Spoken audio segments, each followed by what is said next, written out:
नमस्कार दोस्तों, उम्मीद करता हूँ आप सब बिल्कुल ठीक होंगे और आज की इस खास क्लास को देखने के लिए आप सभी बिल्कुल तैयार होंगे। जो बच्चे क्लास में आ चुके हैं, आप सभी का बहुत-बहुत स्वागत है। ये एक ऐसी क्लास है जो आप सभी को इसका बहुत लंबे समय से इंतजार था। लोगों को लग रहा था कि यूपी पुलिस की एग्जाम डेट बहुत लंबे टाइम के बाद आएगी, बट नहीं। सरकार ने ये साबित करके दिखा दिया कि यूपी पुलिस की एग्जाम डेट अब आपके सामने है और यूपी पुलिस की एग्जाम डेट को आने से अब कोई नहीं रोक सकता था। इसी वजह से यूपी पुलिस की एग्जाम डेट आपको एकदम ऑन टाइम देखने को मिली है और बेहतरीन स्तर पर आप लोगों के लिए इसके अधीन काम भी किया जा रहा है। अब समझिए, यूपी पुलिस की जो एग्जाम डेट आई है, इसमें क्या कुछ नैरेटिव आपको पता होने चाहिए, क्या नोटिफिकेशन है, 32,679 पोस्टों के लिए काम है। तो जी डेट आपकी जो दी गई है वो दी गई है 8/6/2026, 9/6/2026, 10/6/2026। ये तीनों ही डेटें आपको देखने को दे दी गई हैं। तो ये आपकी टेंटेटिव डेट है। यह 2 पालियों में परीक्षा होनी है, इस बारे में चर्चा है और इसमें 2-3 बातें और समझ लेना बच्चे कि 2-3 बातें और क्या हो सकती हैं। सर 2-3 बातें इसमें और क्या हो सकती हैं वो समझना कि जैसे मैं भर्ती प्रक्रिया की बात कर रहा हूँ, जैसे भर्ती प्रक्रिया है, तो भर्ती प्रक्रिया के लिए हमारी तरफ से आपको अब आपके पास कितना महीना बचता है? फरवरी, मार्च, अप्रैल, मई और जून, यानी लगभग आपके पास साढ़े 4 महीने बचे हुए हैं। 4 एंड हाफ मंथ आपके पास बचा हुआ है, या मोटे-मोटे तौर पर कहूँ तो 4 ही महीने आप मान लीजिए, 4 मंथ आपके पास है, 4 मंथ आपके पास है। तो ये 4 महीने ऐसे होने चाहिए, ऐसी तैयारी होनी चाहिए कि मतलब कोई सोच भी ना सके, ऐसी तैयारी यहाँ पर होनी चाहिए। एकदम अलग लेवल की तैयारी आपकी होनी चाहिए, जो आप खुद सोचें कि वाह! क्या तैयारी है, ठीक है? तो इसी स्तर की तैयारी की ज़रूरत है, क्योंकि अगर आप अभी चूक कर गए, अभी आप चीज़ें अच्छी नहीं कर पाए, तो आपका खेल खराब हो जाएगा। आप चीज़ों में बहुत पिछड़ जाएँगे, आपकी समस्याएँ बढ़ जाएँगी, ठीक है? याद रखना। अब यहाँ पर तरीका क्या हो सकता है? देखो 2 तरीके के स्टूडेंट्स होते हैं, 2 टाइप ऑफ स्टूडेंट आपको देखने को मिलेंगे।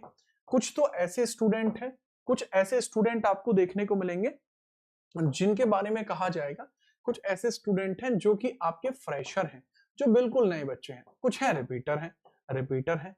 देखो अगर मैं फ्रेशर बच्चों के लिए बात करूं, तो फ्रेशर बच्चों के लिए आपके खुद के चैनल पर कल यानी जी जाना जीएस पर मैं कल इसके लिए पूरा स्ट्रेटेजी साझा करूंगा, लेकिन पहले मैं आपको बता दूं, आपको बच्चे पहले सिलेबस पूरा करना होगा। आपके पास समय है, आप सिलेबस कर लेंगे। सिलेबस करने के बाद आपको यहाँ पर चैप्टर वाइज प्रैक्टिस करनी है, चैप्टर वाइज के बाद सब्जेक्ट वाइज, और उसके बाद आपको आना है मॉक्स पर, ठीक है? लेकिन जो बच्चे रिपीटर हैं, यानी जो अब से पहले एक बार सिलेबस पूरा कर चुके हैं, वो कहीं भी किया है उन्होंने, हमारे पास किया है, किसी अन्य व्यक्ति के पास किया है, बशर्ते उन्होंने सिलेबस को पूरा कर लिया है, उनके लिए ये बातें हैं, ठीक है? अगर आप सिलेबस पूरा कर चुके हैं। तो बच्चे जो रिपीटर्स हैं, आप लोगों के लिए मतलब सामान्य चर्चा ये है बच्चे कि आप भी रेडी रहना। आप लोगों के लिए मैं ऑलरेडी एक सीरीज चला रखी है, 30 डेज सीरीज मैंने यहाँ पर आपके लिए चलाई हुई है। उसमें 30 टॉपिक्स आपको बेस्ट करा रहा हूं और ऑलरेडी आपका जो पूरा जीएस है, पूरे जीएस की प्रैक्टिस में आपको करा चुका हूं, पूरे जीएस की प्रैक्टिस भी मैं आपको यहाँ पर करा चुका हूं। प्रैक्टिस भी आपको मैं यहाँ पर करा चुका हूं, पूरे जीएस की प्रैक्टिस भी आपके लिए मैं यहाँ पर करा चुका हूं।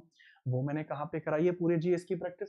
बच्चे पूरे जीएस की प्रैक्टिस भी मैं यहाँ पे आपको करा चुका हूं। अगर आप जाएंगे अपने खुद के चैनल जीताना जीएस पर, तो भाई आपको यहाँ देखने को मिलता है एक प्लेलिस्ट। इस प्लेलिस्ट के अंदर आपके लिए ये जो विजय भक्त प्लेलिस्ट है, इसमें लिखा हुआ तो यूपीएसआई है, लेकिन बच्चे ये यूपी पुलिस एंड एसआई की है। तो यूपी पुलिस वाले बच्चे इस प्लेलिस्ट को देखकर टॉपिक वाइज चीजों को अपने लिए कवर कर सकते हैं। बच्चे इसमें मैंने टॉपिक वाइज चीजें आपके लिए कवर करी हैं, तो आप इसको टॉपिक वाइज तरीके से पूरा देखें और पूरा इसको कर सकते हैं। इसमें हर एक चीज को अच्छे प्रकार से तोड़ कर बताया गया है। आगे पॉइंट क्या है? अगला पॉइंट ये है कि आपके लिए 2 चीजें और भी चली हैं। 30 डेज 30 टॉपिक जो यूपीएसआई के लिए चल रहा है, दोपहर में 3 बजे, उसमें भी रोज लाइव जुड़िए, क्योंकि अभी मैंने उसकी क्लास जस्ट कंप्लीट करी है, उसके लिए भी रेडी रहना। और दूसरा, रोज शाम को जो 9 बजे मॉक चलता है, ये भी आज चलेगा। इसमें जरूर आना, अपनी तैयारी को जरूर परखना। चीजें इतनी अच्छी आपके लिए हो जाएंगी, आप खुद भी कहेंगे कि वाह, चीजें हो तो ऐसी, अन्यथा हो ही ना। और एक सीरीज आपकी रेगुलरली कंटिन्यू होगी यूपी पुलिस एग्जाम की जीएस की, जिसमें मैं आपको मॉक कराऊंगा, वो हर रोज कराऊंगा। वो मॉक सीरीज रात को 9 बजे वाली जो मॉक सीरीज है, पहले मैं यूपीएसआई तक यूपीएसआई के साथ कराऊंगा, उसके बाद इसको कांस्टेबल के लिए कराऊंगा। तो यह अब चलता ही रहेगा आपके जुलाई तक। सवालों की कोई कमी नहीं है, अथाह सवाल है, अथाह हमें हर एक चीज अलग स्तर पर चलती रहेगी। और एक और बात, सीरीज में आगे कंटिन्यू बढ़ने से पहले मैं आपको बता दूं, एक हमारा टेलीग्राम चैनल क्रिएट हुआ है जो स्पेशली यूपी पुलिस वाले छात्रों के लिए हुआ है। 8500 से ज्यादा बच्चे उसमें ऑलरेडी आ चुके हैं। देखो बच्चे, इसके अंदर आप बहुत तगड़े तरीके से आ सकते हैं। यूपी पुलिस एग्जाम के लिए आप एक अलग ही प्रकार से आप आ सकते हैं। इसमें डेडिकेटेड तैयारी होती है। क्यों होती है डेडिकेटेड? मैं आपको खुद साझा करता हूं कि आज के पूरे दिन में आपको क्या करना है। प्लस साथ ही साथ मैं यहाँ पर चर्चा करता हूँ कि रीजनिंग में क्या पढ़ना है, हिंदी में क्या पढ़ना है, और इसके लिए पूरी की पूरी जो जिम्मेदारी है वो मैं आपको टॉपिक वाइज यहाँ देता जाता हूँ कि आज आपको कौन सा टॉपिक कहाँ कवर करना है। ठीक है, चलो। तो इसके क्वेश्चंस अभी साझा किए जाएंगे। क्वेश्चंस जो दिए गए थे उनका आंसर अभी थोड़ी देर में साझा किया जा रहा है, तो उनको भी आप देख लें। ठीक है, अब मिलते रहेंगे इसी प्रकार से, जल्दी मुलाकात होगी। तब तक के लिए जय हिंद, वंदे मातरम।